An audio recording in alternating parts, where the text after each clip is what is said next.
안녕하세요. 저는 가끔 무료할 때마다 이곳에 들려 여기에 올라오는 사연들을 듣곤 했던 여자입니다. 그동안 제가 봐왔던 사연 내용들도 그렇고 제가 여러분들께 들려드릴 이야기도 그렇고 비밀이라는 게 당장은 보이지 않지만 시간이 지나면 반드시 수면 위로 올라오기 마련인 것 같아요. 두 얼굴을 가진 사람들이 존재한다고는 하지만 제가 직접 두 얼굴을 가진 사람을 만나보니 정말 속을 갈라보지 않는 이상 그 사람이 무슨 생각을 가지고 있는지 전혀 모르겠더라고요. 제게 보여준 모습만 봐서는 절대 그런 생각을 가지고 있을 것 같아 보이진 않았거든요. 하지만 제가 모르는 그 사람의 본 모습에는 감히 상상도 못할 어마무시한 게 숨겨져 있었죠. 제 사연 속 주인공은 다름 아닌 저희 시아버지와 동서인데요. 지금부터 제가 이 두 사람에게 겪은 일들을 여러분들께 하나씩 이야기해보려고 합니다. 저는 처음부터 시아버지와 사이가 안 좋았던 게 아니었어요. 정확히 시아버지와 사이가 멀어지게 된 건 시어머니께서 돌아가신 뒤부터인데요. 저는 남동생을 하나 둔 남편과 결혼을 해 맏며느리로서 시부모님과 합가를 하며 살고 있었습니다. 당시 시부모님께서 제게 너무 잘해주셔서 시댁살이를 되게 편하게 했다는 생각을 하고 있었어요. 시아버지와 시어머니 모두와 사이가 좋았지만 그 중에서도 시어머니와 더 사이가 좋았었어요. 시어머니께서는 저를 우리 강아지라고 부르실 만큼 친딸처럼 이뻐하고 아껴주셨거든요. 정말 정 빼면 시체라고 해도 될 정도로 정도 많고 사랑도 넘치시는 분이셨죠. 하지만 그런 시어머니께서도 싫어하는 사람이 존재하긴 하더라고요. 제가 결혼하고 1년 뒤에 동서를 맞이하게 됐는데 시어머니께서는 동서를 무척이나 싫어하셨어요. 처음부터 싫어했던 건 아니고 동서가 시아버지를 대하는 태도를 보면서 싫어하게 되신 거예요. 동서는 시아버지 앞에서 오글거리는 말과 행동을 엄청 잘했거든요. 콧소리를 내며 시아버지를 부르고 시아버지 밥 위에 반찬을 올려주는 등 빤히 눈에 보이게 여우짓을 하는데 어느 누가 좋아하겠어요. 하지만 남한테 싫은 소리 못하시는 시어머니는 아무 말도 못하고 한숨만 쉬시는 게 다였어요. 저도 동서의 여우짓이 심하다고 생각을 했지만 이건 시작도 아니더라고요. 동서가 본격적으로 아양을 떨게 된 것은 시어머니께서 돌아가신 뒤였어요. 동서는 그동안 나름 시어머니 눈치를 보고 있었던 건지 시어머니께서 세상을 떠난 뒤로는 아예 대놓고 노골적인 여우짓을 해대더라고요. 동서가 저희 집에 놀러오면 자석이라도 붙였는지 시아버지 옆에 꼭 붙어서 떨어질 생각을 하지 않았어요. 저는 음식 준비를 하고 있고 동서와 시아버지는 거실 소파에 나란히 앉아 TV를 시청하는데 모르는 사람이 보면 서방님 와이프가 아니라 시아버지 와이프 같겠더라고요. 서방님도 시아버지와 잘 지내는 모습 좋다며 딱히 제재는 안 하는 눈치였어요. 저는 그 모습을 보고 있자니 참 가짠긴 했지만 그렇다고 동서가 저를 무시하거나 깔보진 않았기 때문에 시아버지께 잘 보이고 싶어서 저러나 보다 싶은 생각에 그냥 콧방귀만 살짝 끼고 말았어요. 솔직히 누구나 며느리로서 시부모님께 잘 보이고 싶고 이쁨 받고 싶은 건 당연한 일이잖아요. 저도 만약 애교가 많은 성격이었다면 동서처럼 시아버지께 행동하지 않았을까 싶기도 해요. 같은 며느리 입장에서 어느 정도 이해는 가기에 저도 딱히 별 생각 없이 넘어갔었어요.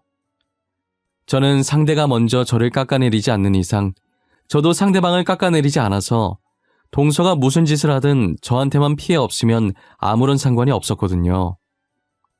그러다 갑작스러운 사고로 서방님께서 치료도 제대로 못 받아본 채로 세상을 떠나게 되신 거예요. 동서는 서방님이 죽은 후로 눈에 초점도 없이 살아가고 있길래 한동안은 제가 많이 챙겨줬었어요. 이대로 두면 정말 동서가 잘못될 수도 있을 것 같다는 생각에 걱정이 되더라고요. 서방님 따라가겠다면서 물 한 방울도 안 먹으려고 하길래 동서 설득하느라 애도 많이 먹었어요. 동서, 뭐라도 먹어야지. 지금 물 한 방울도 안 마셨어. 이러다 동서도 잘못되면 어떡하려고 그래. 밥 한 숟가락이라도 먹자. 내가 차려온 성의를 봐서라도 한 입만, 응? 형님, 저 진짜 살기 싫어요. 오빠 없이 제가 어떻게 살아요? 전 오빠 없이는 못 살아요. 저도 그냥 오빠 따라갈래요. 그렇게 하게 그냥 저 좀 내버려 두세요. 동서, 부모님 생각은 안 해? 동서가 이러고 있는 거 알면 부모님께서 얼마나 걱정하시겠어. 그런 말 하는 거 아니야. 산 사람은 계속 살아야지. 이제 오빠도 없는데 제가 더 살아서 뭐해요. 저 그냥 오빠한테 가고 싶어요. 이대로 굶어 죽을래요. 그러니까 도로 가지고 나가주세요. 제발요. 동서, 내가 이렇게 부탁할게. 제발 살아. 괜히 쓸데없는 생각하지 말고 제발 살라고, 응? 지금은 힘들어도 나중엔 괜찮아져. 그러니까 조금만 참고 견디자. 내가 도와줄게. 동서가 제 말을 듣고 한동안은 제 품에 안겨서 꺼이꺼이 숨 넘어갈 듯 울더니 그래도 다행히 다시 정신을 차리고 밥도 잘 먹고 씩씩한 모습으로 돌아오더라고요. 예전처럼 저희 집에 와서 시아버지와 TV 보면서 놀다 가고 그랬어요. 다시 밝은 모습으로 돌아온 동서를 보니 참 고맙고 대견하더라고요. 이런 말 하면 안 되지만 저는 동서가 서방님 안 계시면 시댁에 소홀히 할 거라고 생각했었거든요. 그런데 의외로 명절이나 가족 행사 때마다 시댁에 방문해서 일도 도와주고 하더라고요. 시아버지께 알랑방귀 끼는 건 별로긴 했어도 이렇게 꾸준히 시댁을 챙기는 모습에 저는 마냥 여우짓만 하는 줄 알았던 동서를 다시 보게 되었어요. 그만큼 저희 가족을 많이 사랑하고 있었구나라는 생각을 하게 되었죠. 하지만 동서의 행동으로 제가 피해를 받게 될 줄은 꿈에도 몰랐어요. 늘 저를 친딸처럼 생각했던 시아버지신데 비록 지금은 동서를 더 잘 이뻐하시지만 제게도 한결같이 잘해주셨던 분이시거든요. 그런데 동서가 기운을 차린 뒤부터 시아버지도 점점 제게 변하기 시작했어요. 동서는 시아버지에게 자연스럽게 다가가며 서슴없이 지내더니 이제 아예 연인들이 할 법한 손잡기도 시아버지께 했었어요. 시아버지께서는 제지할 생각도 없이 그저 허허하고 웃고만 있더라고요. 아무리 친하다지만 며느리가 시아버지께 이래도 되나 싶을 정도로 붙어 있었어요. 반면에 저는 애교도 없고 무뚝뚝한 성격이라 시아버지께 동서처럼 살갑게 다가가지 못했었죠. 그랬기 때문에 시아버지께서는 당연히 저보다는 애교 많은 동서를 더 좋아하시게 되셨고 제게는 어쩜 그렇게 애교가 없고 싹싹하지 못하냐며 동서를 보고 배우라며 불만을 토로하기 시작하셨어요. 동시에 그동안 시댁살이 하면서 안 받았던 구박을 동서 때문에 뒤늦게 받게 된 거예요. 시아버지께서는 제가 하는 모든 일에 동서와 비교를 하면서 못마땅해 하시기 시작했어요. 하나부터 열까지 동서가 거론되지 않는 일이 없었어요. 집안일이야 제가 알아서 척척 해놓기 때문에 손댈 곳이 하나도 없었지만 항상 성격 같은 면에서 꼬투리를 잡고 늘 동서와 저를 비교하셨죠.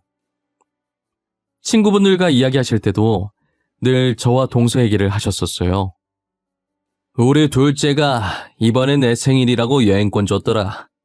그동안 고생했다면서 말이야. 어찌나 마음씨가 이쁘던지 편지까지 써서 줬더라니까. 너도 여행권 받았어? 좋겠네. 다들 여행권이 유행인가 봐.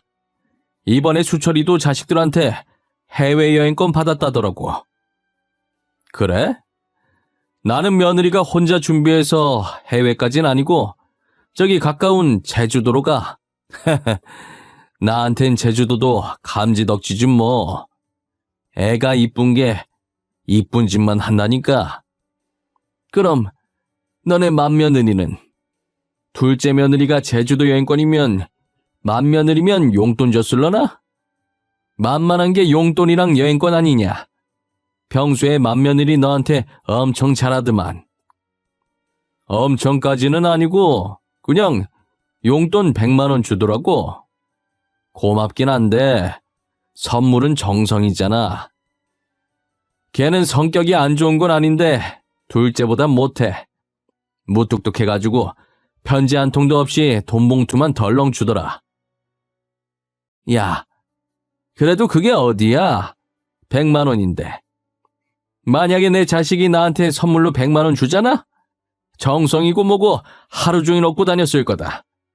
복에 겨워가지고 정성 타령이나 하고 있네.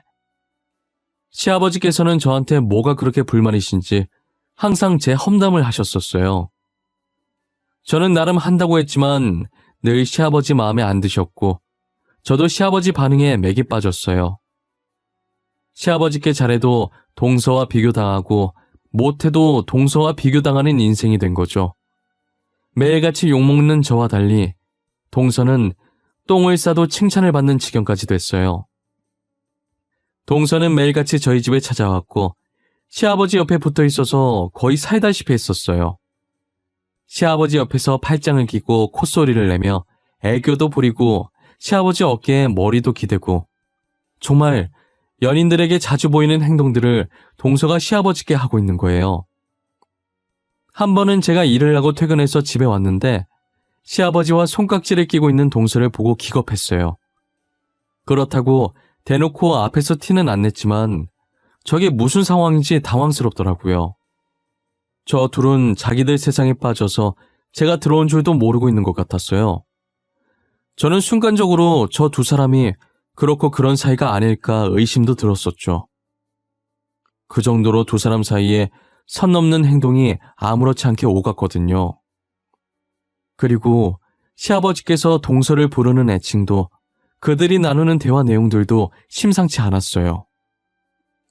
애기, 오늘은 회사에서 별일 없었나 봐. 매번 팀장한테 깨져서 화내더니 오늘은 잠잠하네. 그렇게 스트레스 받으면서까지 회사를 다녀야 돼? 그냥 일 그만두라니까. 에이, 뭐하러 일을 그만둬요. 일하는 거 스트레스 받긴 하지만 그만큼 재미도 있어요. 그리고 일 그만두면 할 것도 없어서 인생 재미없고 지루해져요. 돈도 없고. 재미없긴 왜 재미없어? 나랑 백화점 가서 옷도 사고 가방도 사고 맛있는 것도 먹고 놀면 되지. 어차피 내가 먹여 살릴 건데 뭐가 걱정이야? 그냥 일 그만둬. 저는 회사가 좋아요. 아직은 그만두고 싶은 마음 없으니까 더 이상 그 얘기는 그만. 진짜 힘들면 그때 그만둘게요. 지금은 다닐만 하니까 제 의견도 존중해 주세요. 알겠죠? 알겠어. 힘들면 바로 그만두기다. 나랑 약속한 거야, 응? 나 우리 애기가 힘든 거 절대 못 봐. 지금도 그 팀장 머리 잡아뜯고 싶은 거 참는 거야. 아유, 알겠어요. 진짜 못 말려. 저도 어른이거든요. 제가 알아서 잘해요. 맨날 애기라고 부르시더니 진짜 내가 애기인 줄 아시나 봐. 당연히 나이 많은 내 눈엔 네가 애기로 보이지. 너보다 나이 많은 우리 장남도 아직 애기로 보이는데. 저는 시아버지가 동서에게 애기라고 부르는 소리에 경악을 하지 않을 수가 없었어요. 너무 놀라서 저도 모르게 순간적으로 양손으로 제 입을 틀어막아 버렸죠. 제가 지금 무엇을 들은 건가 싶기도 하고 이 상황이 꿈인 건가 싶기도 했어요. 하지만 방으로 들어와서 제 허벅지를 꼬집어 보니 아픈 게 느껴지는 것이 꿈은 아니더라고요. 너무 충격적이라 남편에게도 들었던 걸 그대로 얘기해 주었어요. 여보, 내가 아까 뭘 들었는지 알아? 아마 당신이 들으면 충격받을걸? 나도 지금 이렇게 어처구니가 없는데 당신은 얼마나 황당할까? 왜? 뭘 들었는데? 나 웬만해서 안 놀라는 거 알지? 뜸들이지 말고 빨리 말해봐. 당신 말처럼 내가 얼마나 황당해할까 궁금하네? 아니 글쎄, 어제 동서랑 아버님이 내가 퇴근한 줄도 모르고 소파에 앉아서 이야기하더라고. 근데 아버님이 동서한테 뭐라고 부르는지 알아? 애기라고 불러, 애기. 애기? 진짜야? 아버지가 재수 씨한테 애기라고 했다는 거야? 에이, 설마. 당신이 잘못 들은 거 아니야? TV에서 그렇게 얘기한 거 아니고? 아니야. 아버님께서 애기라고 하는 거 내 두 귀로 똑똑히 들었어. 그리고 TV 켜져 있지도 않았어. 아버님, 동서한테 간이고 쓸개고 다 내어줄 기세시던데? 당신 말이 진짜라면 이거 진짜 충격인데? 둘이 뭐 있는 거야? 그렇지 않고서는 그런 애칭을 쓸 리가 없잖아. 그것까진 나도 모르겠는데, 근데 뭔가 있긴 있는 것 같아. 아버님이 동서 보고 회사 그만두라면서 먹여 살릴 수 있다 뭐 그런 얘기 하시더라니까. 남편은 제 말을 듣고도 도무지 믿기지가 않는다는 눈빛이었어요. 자기 아버지가 자기 재수 씨랑 그렇고 그런 사이 같다는데 누가 믿고 싶겠어요. 저도 제 시아버지와 동서가 그러고 있는 걸 목격하고 충격을 받았는데 남편은 저보다 더 충격이겠죠. 저는 그 둘이 사랑을 하고 있다는 것으로 확정지었고 아버지와 딸뻘인 것도 모자라 어떻게 시아버지와 며느리가 만날 수 있는지 정말 소름이 끼치고 시아버지와 같이 살고 싶지가 않았어요. 분가를 해야겠다는 마음 반과 그래도 혼자 계신 시아버지를 어떻게 두고 가냐는 마음 반이 충돌했죠. 그렇게 고민하고 있을 때 어김없이 동서가 저희 집으로 놀러왔고 제가 있으니 스킨십은 하지 않고 그냥 조용하게 시아버지 옆에 앉아있더라고요. 그러다가 전화 한 통을 받고 다급하게 집을 나가더니 어디론가 뛰어가는 거예요. 저렇게 나간 적이 한 번도 없었어서 급한 일이라도 생겼나 보다 싶었죠. 점심을 만들려고 냉장고 안에 재료를 찾는데 마땅히 쓸만한 재료가 없는 거예요. 그래서 나간 김에 일주일치 장을 봐야겠다는 생각에 지갑과 차키만 챙겨서 나갔어요. 원래 마트가 15분 거리에 있어서 보통은 차 없이 그냥 걸어서 가는데 이번엔 짐이 많을 것 같아서 차를 끌고 가기로 했죠. 차를 타려고 지하 주차장에 갔는데 어디선가 동서 목소리가 들리는 거예요. 저는 차를 타려던 걸 멈추고 소리가 나는 쪽으로 조심히 향했어요. 그러다 어떤 모르는 남자와 함께 있는 동서를 발견하게 됐죠. 그런데 동서가 그 남자에게 시아버지 얘기를 하면서 투정을 부리고 있더라고요. 저는 쎄한 느낌이 들기 시작해서 몰래 뒤에서 휴대폰 카메라를 들고 녹화를 하기 시작했어요. 자기야, 나 언제까지 이러고 있어야 돼? 다음 계획 아직 안 나왔어? 망할 놓친 내가 나를 지 애인으로 생각하고 있다니까? 나한테 애기 얘기하는데 진짜 토 나올 것 같아. 조금만 참고 있어봐. 그 놓친 내 재산이 좀 많은 게 아니야. 아들 사망보험금도 두둑하더니 놓친 내까지 돈이 많네. 안 그렇게 생겨서 숨겨둔 돈이 꽤 많아. 그거 다 찾을 때까지만 기다려봐. 나 솔직히 너무 무서워. 내 남편 그렇게 만든 것도 솔직히 우리잖아. 지금은 단순 사고사로 넘어갔지만 나중에 들키기라도 하면 어떡해. 그 전에 빨리 떠야지. 조금만 기다려 보라니까 왜 이렇게 재촉해? 금방 끝나니까 조금만 더 참아, 어? 노인네가 알아차리기 전에 연기 잘하고, 알겠지? 언제까지 이 짓을 해야 하는데? 남편 죽으면 그만 끝난다고 했잖아. 지금 남편 죽은 지가 벌써 반년이야, 반년. 빨리 끝내자, 응? 놓친 내가 계속 나한테 온단 말이야. 저는 그 두 사람의 대화 내용에 너무 놀라 소리를 지를 뻔했지만 혹시나 들킬까봐 입을 틀어막았어요. 알고 보니 그 남자는 서방님이 죽기 전에도 동서와 내연 관계였고 서방님이 사고를 당하던 그날 그 남자와 동서가 짜고 쳐서 사고를 낸 것이었어요. 처음엔 서방님 사망보험금을 노리고 시작한 것이었는데 어쩌다 시아버지 재산도 알게 돼서 이제는 시아버지 재산까지 노리고 있더라고요. 저는 그 두 사람이 대화를 나누는 모습을 하나도 놓치지 않고 영상으로 다 담아놨어요. 그리고 두 사람이 헤어지려고 하길래 재빨리 제 차 안으로 몸을 피신시키고 동서가 집으로 다시 들어가는 것을 확인 후 마트로 향했어요. 마트에서 장을 보고 집으로 돌아올 때까지 참 많은 생각이 들었어요.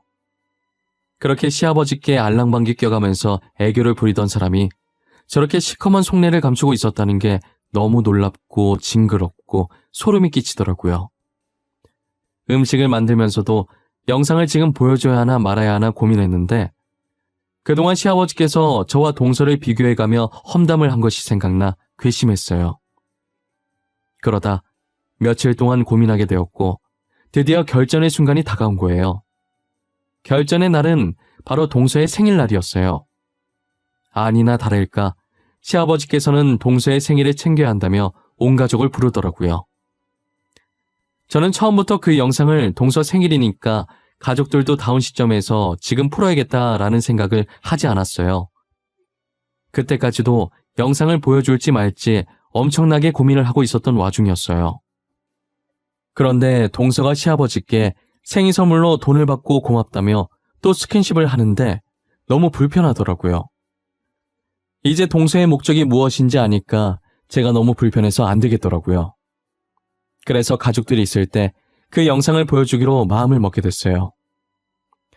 그렇게 한창 동서의 생일 파티로 분위기가 무르익기 시작했고 저는 몰래 남편을 시켜 거실 TV에 제 휴대폰을 연결시켜 달라고 했어요. 남편도 아직 안 본 영상이라 왜 그러냐고 했지만 저는 이유 묻지 말고 시키는 대로만 해달라고 했죠.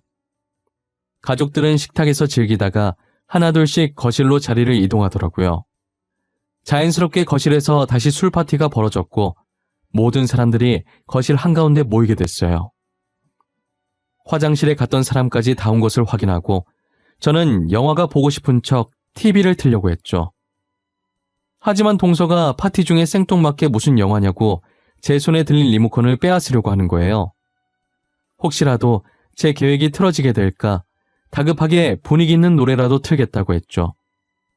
동서는 다급해 보이는 제 모습에 미심쩍은 듯 하더니 알겠다고 하더라고요. 저는 다시 리모컨을 들어서 TV를 켰고 빠르게 그 영상의 재생 버튼을 눌렀어요. 그리고 가족들 목소리에 묻힐까봐 볼륨을 높여서 모든 사람들이 다 들을 수 있게 만들었죠. 남편은 제가 TV를 켠 것을 보고 가족들을 조용히 시켰어요. 잠깐! 다들 조용히 해봐. 지금 TV 봐봐. 저 영상 뭐야? 잠깐만. 저 여자 재수씨 아니에요? 저거 동서 맞아.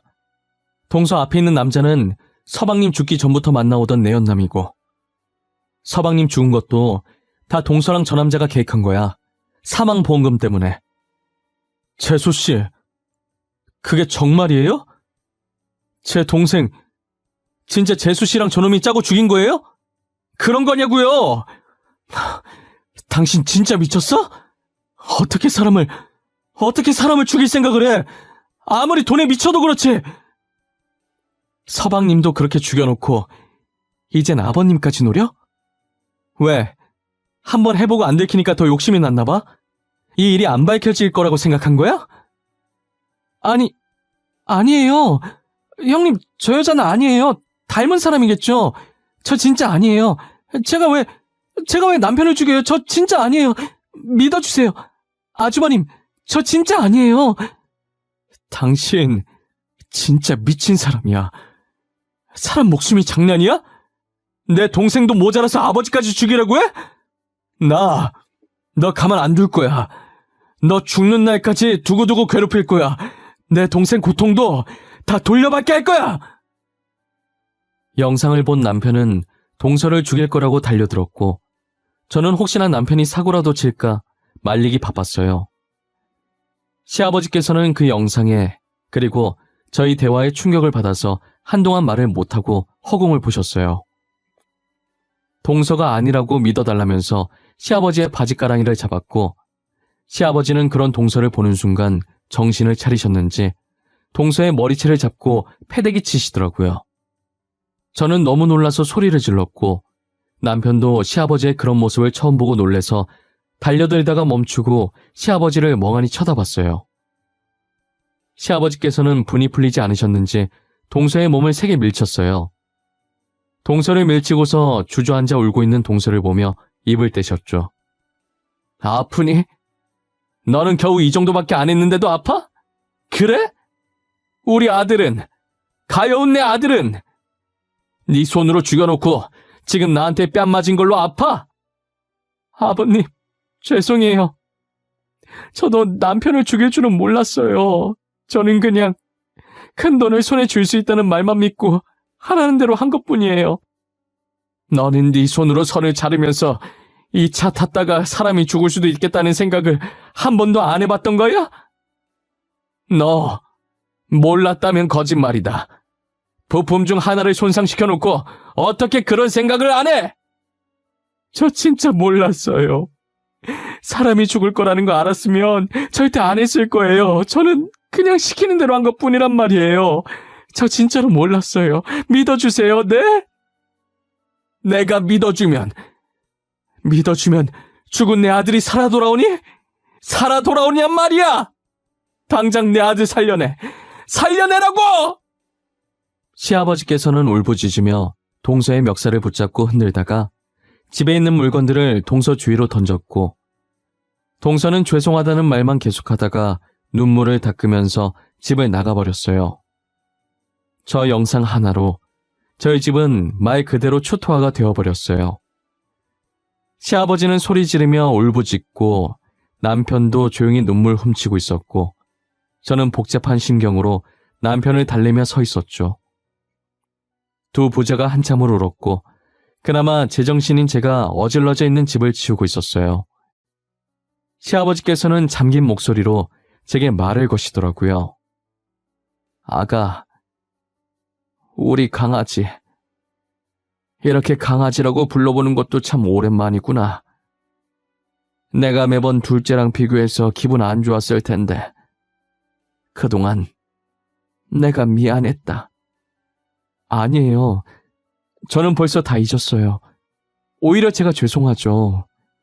저를 딸처럼 여겨주셨는데 애교가 없어서 아버님께 감사하다는 표현을 못했어요. 네가 무슨... 이제껏 날 돌봐준 것만으로도 다 표현된 건데 이 나이 먹으면서 며느리급이나 나누고 있고 내가 이제껏 나이를 허투루 먹었어. 그런 말 하지 마세요. 저는 진짜 괜찮아요. 너무 마음 쓰지 마세요. 그렇게 마음 쓰이면 지금부터라도 다시 예전처럼 잘해주시면 되죠. 안 그래요? 이렇게 착한 며느리를 두고 내가 그동안 무슨 짓을 했는지 모르겠구나. 이 못난 애비를 용서해 주겠니? 내가 정말 미안했다.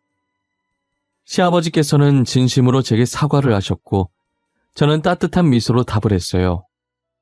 제 미소를 보자 시아버지께서는 또 눈물을 보이시더라고요.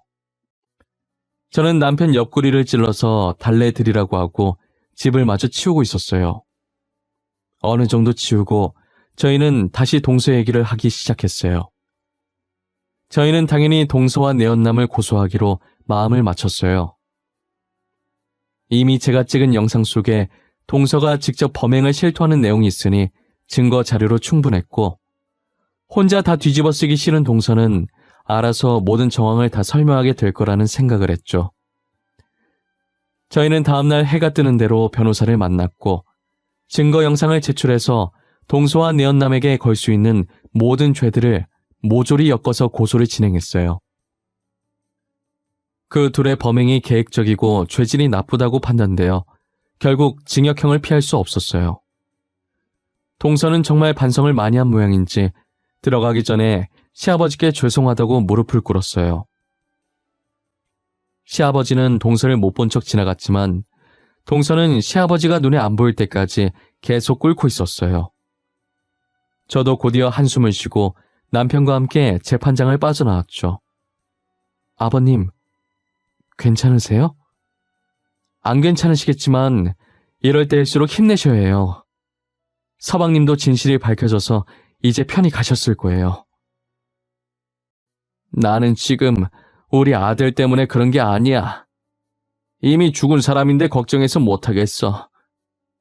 너한테 너무 미안한 마음뿐이라 그런 거지. 너가 신경 쓰지 말라고 했지만 신경 쓰이는 건 어쩔 수 없구나. 저는 다 잊었다니까 또 그러시네. 아버님, 저는 진짜 괜찮아요. 아버님이 이러실수록 제가 더 불편해요. 그러니까 예전처럼 편하게 대해주세요. 그래야 저도 아버님을 편하게 대하죠.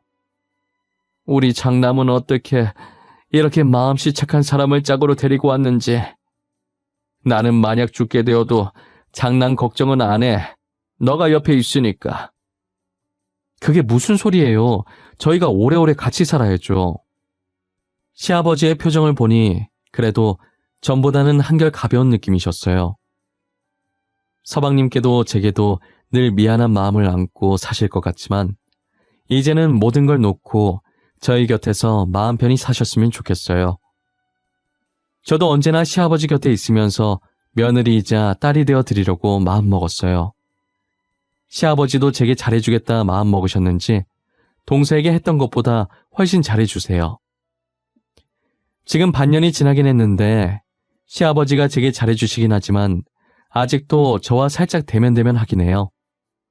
저는 정말 다 잊고 시아버지를 평소처럼 대하지만 시아버지께서는 아직이신가 봐요. 계속 그런 감정 가지고 있어봐야 시아버지만 힘들어지실 게 뻔해서 걱정이에요. 그래도 지금 상태로 보아 조만간엔 정말 예전에 처음 제가 시집 왔을 때로 돌아가지 않을까 싶어요. 그런 날이 왔으면 좋겠는 제 바람일 뿐인 것 같지만요. 제 이야기는 이제 여기서 끝마치려고 합니다. 제 경험을 통해 비밀은 세상에 존재하지 않는다는 것을 알려드리고 싶은 마음에 글을 써보게 되었어요. 지금은 비밀이 수면 위로 떠오르지 않았지만 언젠가는 이렇게 수면 위로 떠오르게 된다는 걸 잊지 않으셨으면 좋겠어요. 지금까지 제 이야기를 들어주셔서 감사하고 늘 건강하시고 하시는 일, 하시고자 하는 일 모두 잘 되셨으면 좋겠습니다.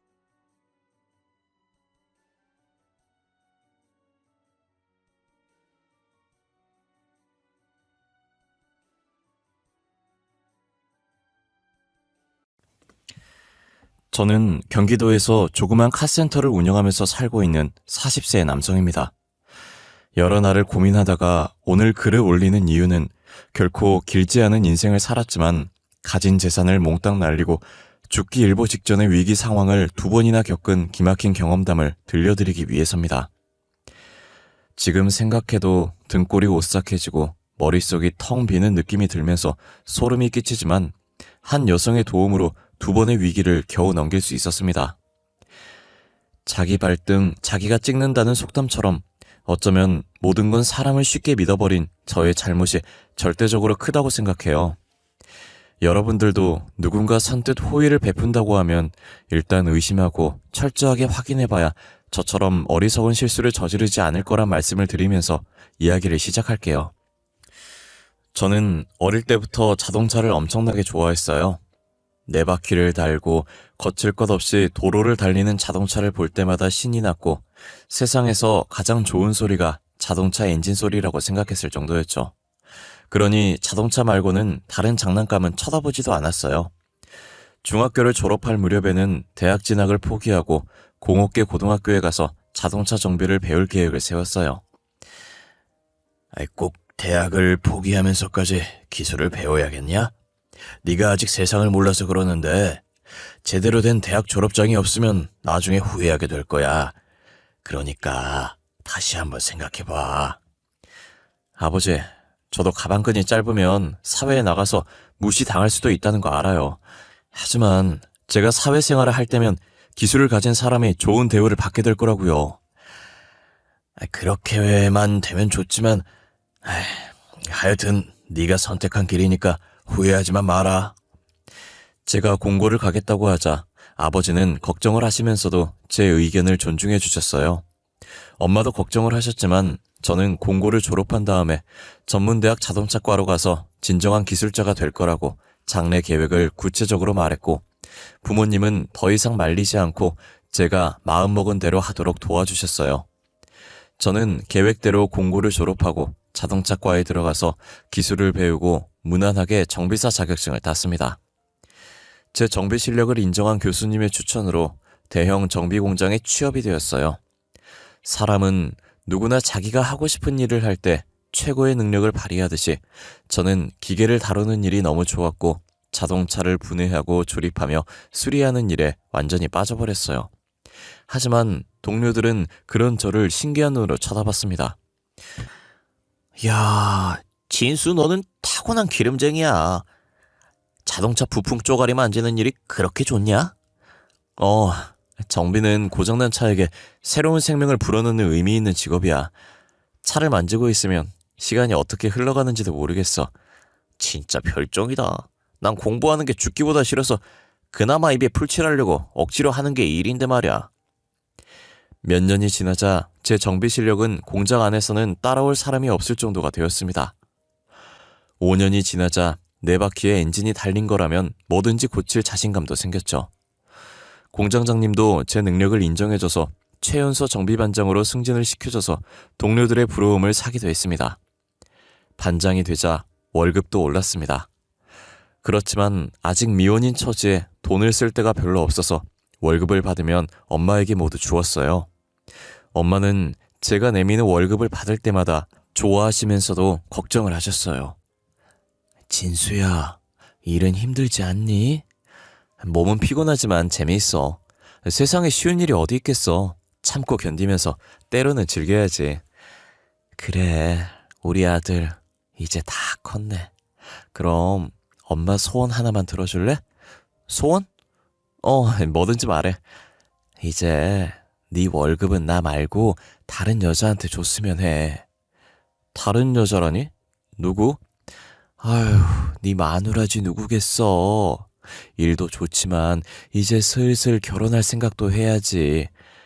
아, 알았어. 제가 28을 넘기고 30을 바라보게 되자 결혼을 하라는 엄마의 독촉은 나날이 심해졌습니다. 전 30을 넘기고 결혼을 할 생각이었지만 엄마는 제가 쉬는 날마다 맞선 약속을 잡으셨어요. 저는 내키지 않았지만 엄마의 성화에 못 이겨 여러 차례 여성들을 만나봤지만 성과는 없었어요. 저 자동차 정비를 하신다고 들었어요. 예, 맞습니다. 그럼 연봉은 얼마나 되나요? 물론 차하고 집은 있으시죠? 전 유치원 교사로 일하는데 결혼하면 그만두고 살림만 하면서 육아에 전념하고 싶어요. 혹시 맞벌이 원하세요? 그럼 곤란해요. 그리고 결혼하면 당연한 거지만 분가해서 따로 사는 거 맞죠? 맞서는 늘 이런 식이었어요.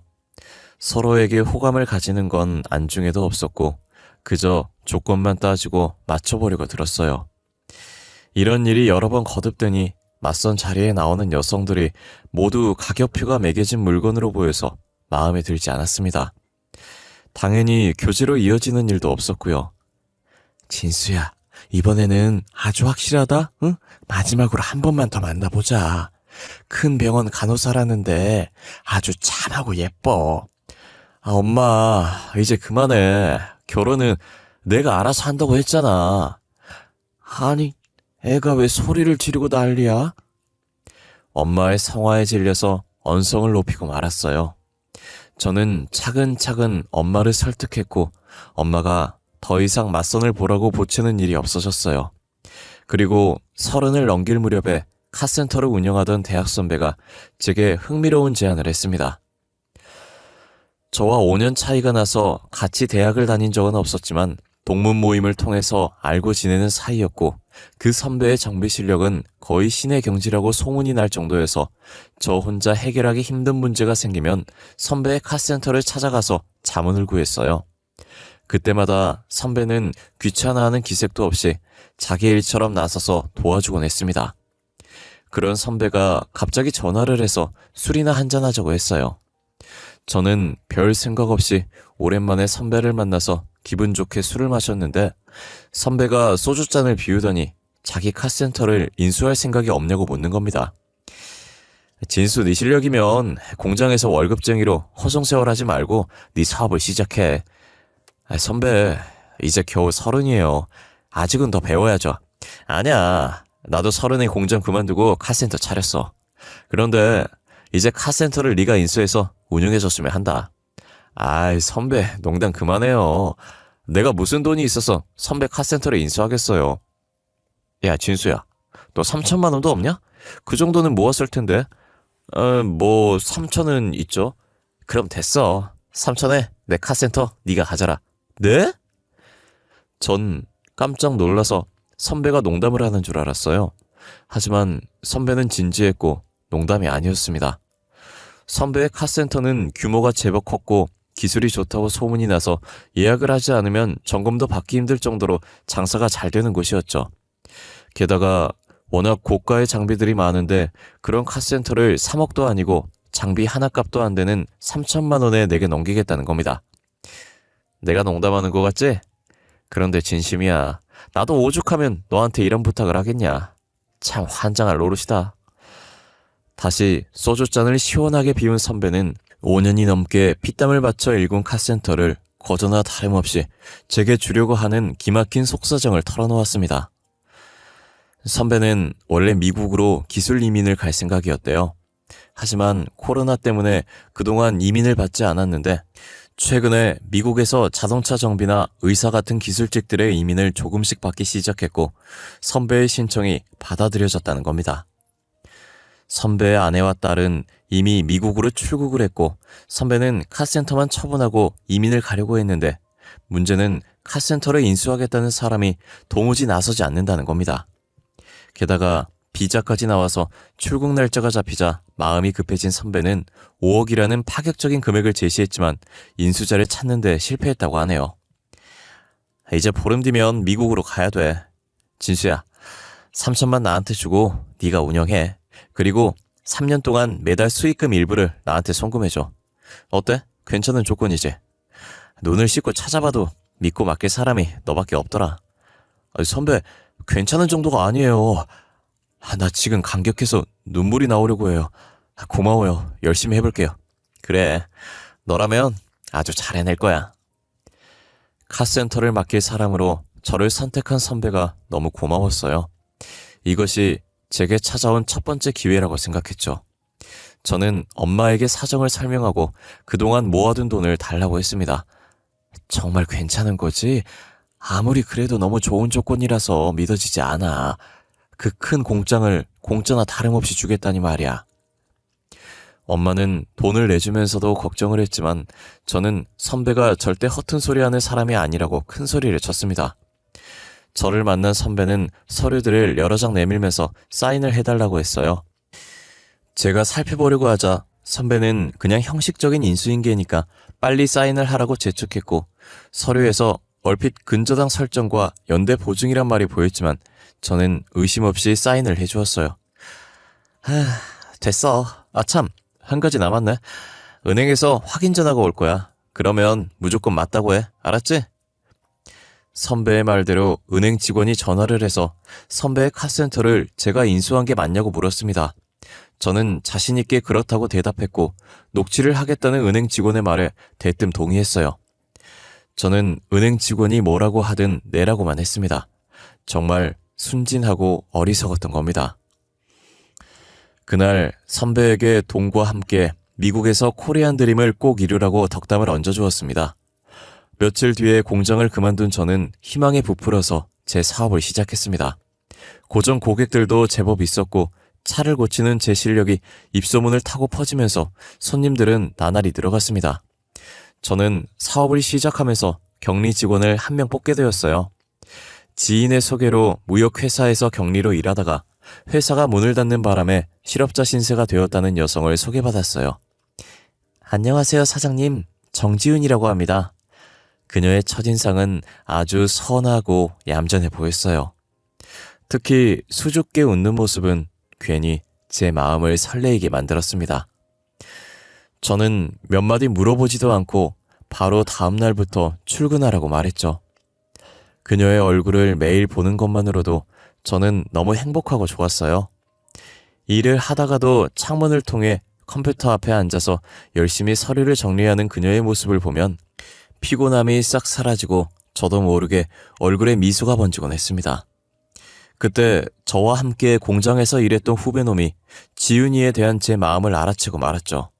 후배는 제가 공장을 그만두고 사업을 시작한다고 하자 자기도 데려가 달라고 매달려서 같이 일하게 되었어요. 형, 지윤이 좋아하지? 귀신은 속여도 내 눈은 못 속여. 아이 자식이 헛소리 말고 일이나 해. 형도 이제 사장이야. 꿀릴 게 뭐가 있어. 지윤이한테 형 같은 신랑감이면 가분하지. 내가 다리 놔줄 테니까 잘해봐. 후배는 제멋대로 지윤이와 저를 불러내서 술자리를 만들더니 자기는 슬며시 사라져버렸어요. 둘만 남게 되자 어색함이 밀려왔는데 뜻밖의 지윤이가 먼저 입을 열었어요. 사장님이 저를 어떻게 생각하시는지 모르겠지만 저는 사장님 좋아해요. 말을 마친 지윤이는 얼굴이 발갛게 달아올라서 고개를 숙였어요. 아, 그래. 미투야. 엉겹결에 튀어나온 제 말을 들은 지윤이는 피식 웃음을 터뜨렸고 저도 따라서 웃고 말았네요. 지윤이와 저는 후배놈이 인정하는 커플이 되었고 사랑하는 여성이 곁에 있다는 게 이렇게도 좋고 행복한 것인지 정말 몰랐습니다. 하지만 세상을 다 가진 것 같은 행복은 어느 날 갑자기 완전히 깨지고 말았습니다. 불과 1년 만에 선배의 제안은 제 인생을 완전히 박살내고 나락으로 빠뜨리는 악마의 유혹이란 걸 알게 되었던 거죠. 은행에서 대출금 납부를 독촉하는 고지서가 날아오기 시작했지만 저는 무시했어요. 그러자 은행에서 직원들이 들이닥쳤습니다. 김진수 사장님이시죠? 대출금 변제가 이루어지지 않아서 찾아왔습니다. 대출금 거치 기간 1년이 지났어요. 약정대로 2달 이내 원금과 이자를 전액 일시 상환하셔야 합니다. 아니, 대출이라니 그게 무슨 말씀이죠? 제가 어리둥절한 표정으로 묻자 은행 직원은 제가 사인한 서류들을 보여주었습니다. 전 선배가 제게 떠넘긴 대출금이 있다는 걸 알게 되었어요. 좋아요. 그럼 상환해야 할 대출금이 총 얼마죠? 전부 5억 정도 되겠네요. 네? 5억이라고요? 놀란 저와는 달리 은행 직원은 표정 하나 변하지 않고 모든 걸 자세하게 설명해 주었어요. 그제서야 선배에게 철저하게 속았다는 걸 알게 되었죠. 선배는 처음부터 은행에서 담보대출을 받아서 장비를 들여와서 카센터를 차렸고 대출금을 갚지 않으려고 저를 이용했던 겁니다. 기술 이민을 간다는 건 새빨간 거짓말이었죠. 당연히 선배는 연락이 닿지 않았어요. 딱 2달 후에요. 그때까지 5억을 갚지 않으면 모든 자산을 압류해서 처분하겠습니다. 은행 직원은 얼음처럼 차갑게 통보하고 가버렸어요. 기계 만지는 일만 해와서 세상 물정 모르고 순진했던 저는 선배의 가머니설에 철저하게 농락당한 거예요. 저는 돈을 마련하기 위해서 백방으로 뛰어다녔습니다. 제가 사기를 당했다는 걸 알게 된 부모님까지 나서서 돈을 마련하러 다니는 처지가 되었어요. 하지만 겨우 마련한 돈이 3억 5천이었어요. 만약 2달 안에 나머지 1억 5천을 구하지 못하면 모든 걸 압류당하고 알거지가 될 신세였어요. 앞이 캄캄했고 매일 밤 한숨도 잘 수가 없었어요. 그러던 중에 믿었던 후배놈까지 일을 그만두고 자기 살 길을 찾아서 떠나버렸습니다. 그때 공경에 처한 제게 지윤이가 도움의 손길을 내밀었어요. 오빠, 무슨 고민 있어? 안색이 너무 안 좋고 틈만 나면 멍하니 앉아서 한숨만 쉬잖아. 무슨 일이야? 제 고민을 차마 털어놓을 수 없어서 망설이는데 지윤이가 거듭 물었어요. 혹시 돈 문제야? 이제는 지윤이를 속일 수 없다고 생각해서 솔직하게 모든 걸 털어놓았습니다. 2달 뒤면 알거지가 될 신세이니 그녀도 저를 떠날 거라고 생각했는데 정말 뜻밖의 말을 했어요. 오빠, 우리 엄마가 식당 운영하는 거 오빠도 알지? 엄마한테 모아둔 돈이 약간 있어. 그리고 나도 결혼을 염두하고 저축한 게 있으니 그걸로 급한 불부터 끄자. 그게 정말이야? 저는 남자 체면에 결혼도 하지 않은 예비 처가의 손을 벌리는 것이 얼굴을 들 수 없을 정도로 부끄럽고 염치 없는 일이었지만 은행의 압박과 독촉이 날로 심해져서 카센터를 지키려면 다른 방법이 없었습니다. 결혼 전 장모님의 날선 반응을 예상했지만 다행히 따뜻하게 받아주셨습니다. 하늘이 무너져도 솟아날 구멍은 있는 법이야. 그러니 용기 잃지 말고 꿋꿋하게 헤쳐나가게나. 장모님, 정말 감사합니다. 이 은혜는 죽어서도 잊지 않겠습니다. 장모님의 따뜻한 위로에 마음이 울컥해져서 그만 눈물을 보이고 말았네요. 사내가 눈물이 이리 해퍼서 어째? 응? 살다 보면 지금보다 더한 일도 생길 텐데 그만 눈물 닦고 웃으면서 당당하게 살아. 그렇게 아내와 장모님의 도움으로 카센터를 지키게 되었어요. 거액의 대출을 가족이 총동원되어서 겨우 처리하고 카센터가 정상으로 돌아오자 저 혼자 살겠다고 그만뒀던 후배놈이 다시 찾아와 받아달라고 부탁을 했습니다. 한 번 배신한 놈은 또 배신한다는 말이 있지만 지금은 저 혼자만으로는 밀려드는 정비일을 도저히 감당할 수 없어서 다시 일하도록 받아주었어요. 이제는 정말 고생 끝이라고 생각했는데 그게 아니었습니다. 정말 엄청나고 충격적인 일이 저를 기다리고 있었어요. 아내와 저는 형편이 풀리자 미뤘던 결혼식을 올리고 정식으로 부부가 되었는데 불과 2년 만에 아내가 뇌종양 판정을 받고 쓰러져 버린 겁니다. 저는 담당 의사를 찾아가서 돈은 얼마든지 들어도 좋으니 살려만 달라고 애원했습니다. 하지만 의사는 굳은 표정으로 고개를 저었어요. 종양이 너무 크고 이미 다른 장기로 전이가 시작된 상황이라 수술이 불가능한 상황입니다. 의사가 되어서 이런 말씀밖에 드리지 못해 너무 죄송합니다. 지푸라기라도 잡는 심정으로 애원했지만 의사는 저의 마지막 희망마저 포기하게 만들었어요. 약물 치료를 했지만 아내의 상태는 나아지지 않았습니다. 저는 마지막까지 포기하지 않고 아내의 곁을 지키면서 정성을 다해 간호를 했어요. 그렇지만 무심한 아내는 6개월 만에 제 곁을 떠나고 말았죠. 호강 한번 시켜주지 못하고 고생만 하다가 저 세상으로 간 아내가 너무 불쌍하고 가여워서 차마 떠나보내지 못하고 보름이 넘게 폐인처럼 지냈는데 장모님이 찾아와 죽은 사람은 그만 있고 산 사람은 살아야 한다고 위로를 해주시더라고요. 김서방, 이제 그만 지은이를 놓아주게. 걔도 저승에서 자네가 열심히 살아가는 모습을 보고 싶어 할 거야. 나를 봐서라도 자네가 마음을 다 잡아야 하네. 졸지에 딸을 잃은 장모님의 슬픔이 저보다 더할 텐데 오히려 저를 위로해주는 장모님의 깊고 넓은 마음에 저는 세상을 잃은 것 같은 슬픔에서 벗어나 모진 마음으로 다시 일을 했습니다. 이제는 사위가 아니라 친아들 이상으로 장모님에게 잘해드리겠다고 마음먹고 장모님께 같이 지내자고 말했지만 장모님은 거절했어요. 자네는 내 걱정하지 말고 좋은 여자 있으면 다시 시작해. 네? 그게 무슨 말씀이세요? 전 장모님을 엄마로 생각하면서 모시기로 작정했으니 그런 말씀은 하지 마세요. 김서방, 자네 앞길이 구만리 같은데 괜히 내가 자네 발목을 잡고 싶진 않네. 장모님은 신경 쓰지 말라고 하셨지만 저는 잘 지내시는지 매일같이 연락을 드렸고 휴일이면 어김없이 장모님을 찾아가서 같이 식사도 하고 교회로 나들이도 하면서 친아들처럼 살펴드렸습니다. 그때마다 장모님은 부담스럽다며 자꾸 찾아오지 말라고 하셨는데 그건 말뿐이란 걸 알고 있었어요. 그러다 장모님이 제게 사진 한 장을 보여주었어요. 아주 예쁘게 생긴 여성이었죠. 어떤가? 마음에 들어?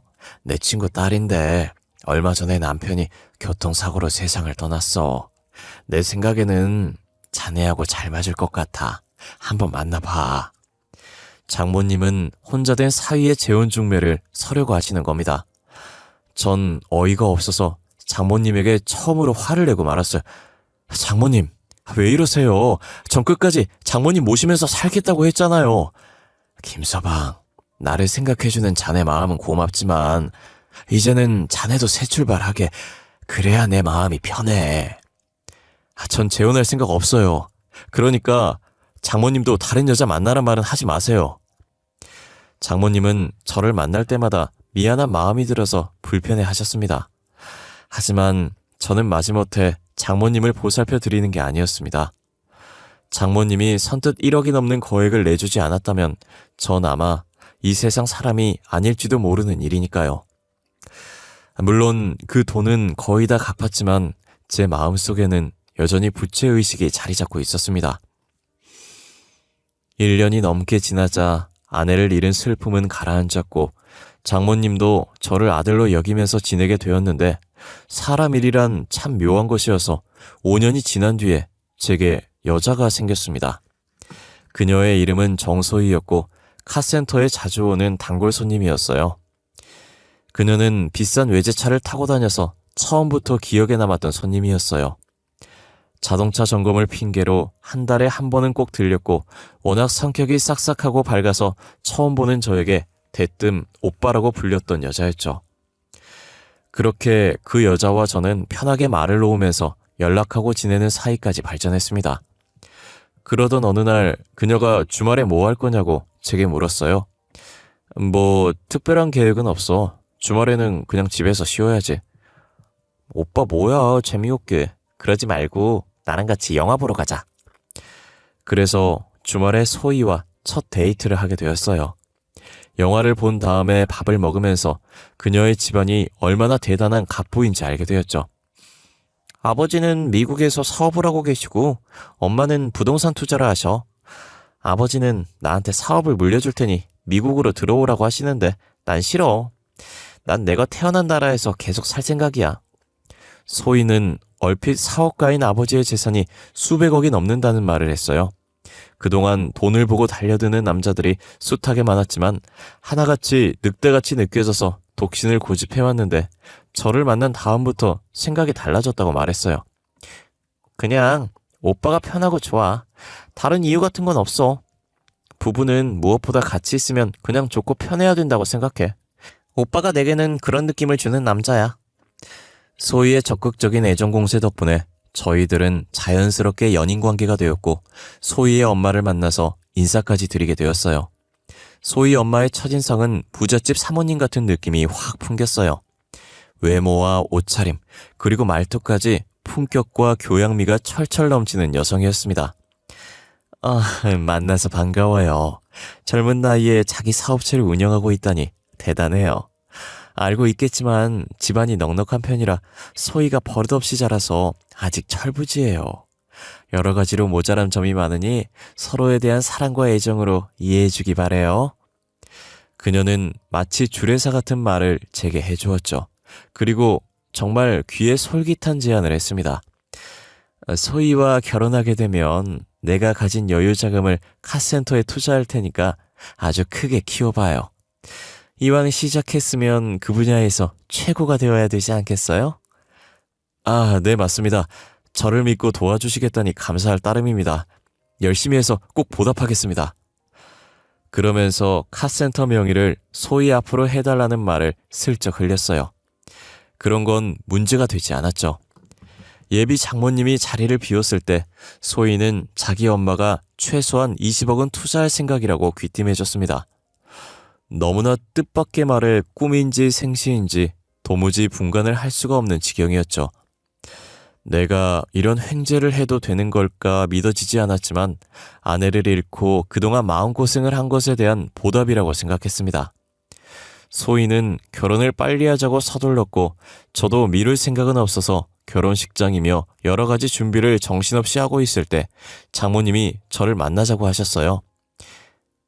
김서방, 여자 생겼다면서? 장모님은 제게 여자가 생겼다는 걸 알고 계셨어요. 네, 맞습니다. 진작에 말씀을 드렸어야 했는데 죄송합니다. 아니, 뭐가 죄송한가? 정말 잘된 일이야. 진심으로 축하해. 저는 뭐라고 할 말이 없고 미안한 마음이 들면서 고개만 숙이고 있었는데 장모님은 웃으면서 축하한다고 하셨고 앞으로 잘 살라고 덕담을 해주셨어요. 그리고 어떤 여자인지 궁금하니 얼굴이나 보여달라고 하셔서 소희의 사진을 보여주었는데 장모님의 눈이 커지더니 얼굴이 하얗게 질려버리는 겁니다. 아니, 장모님 왜 그러세요? 아이고, 하나님 아버지, 어떻게 이런 일에. 장모님은 찬물을 한 잔 쭉 들이키고 마음을 진정시킨 다음에 믿기 힘든 엄청난 사실을 제게 털어놓으셨어요. 소희는 1년 전에 친구분의 소개로 장모님 식당에서 서빙 알바를 했었다고 합니다. 그 친구분은 소희가 어려서 부모님을 잃고 친척 집에 얹혀서 살다가 성인이 되자 눈치가 보여서 독립을 했는데 어린 여자가 혼자 살다 보니 남자들이 괴롭히기도 하고 고등학교 중퇴의 학력으로는 변변한 일자리를 찾기도 힘들어서 유흥업소에 나가면서 어렵게 사는 게 안쓰러우니 일 좀 시켜주라고 했다는 거죠. 친구의 부탁으로 고아인 소희를 걷어주었는데 소희는 얼마 가지 않아 사고를 쳤다고 합니다.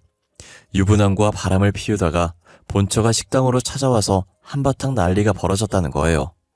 그리고 한 달 전에 소희가 장모님을 찾아와서 애를 가졌다는 충격적인 말을 하더랍니다. 딱 하루 만났던 남자와 애를 덜컥 만들어버렸고 심지어 그 남자와는 연락조차 닿지 않으니 장모님께 도와달라고 울면서 애원했다고 하더라고요. 결국 장모님은 얼마간의 돈을 마련해 주었는데 그 뒤로 연락이 끊어졌다는 거예요. 아이 세상에, 다른 놈 애를 가지고 혼자 키울 순 없으니까 자네를 호구로 잡아서 덤터기를 씌울 작정한 거야. 김서방, 당장 헤어지게. 한 번 속지 두 번은 속을 수 없다는 생각이 들어서 요절을 내주고 싶었지만 저는 결혼식까지 기다리기로 했습니다. 결혼식 당일 신부 대기실에서 소희와 예비 장모의 섬뜩한 대화를 우연히 듣게 되었어요.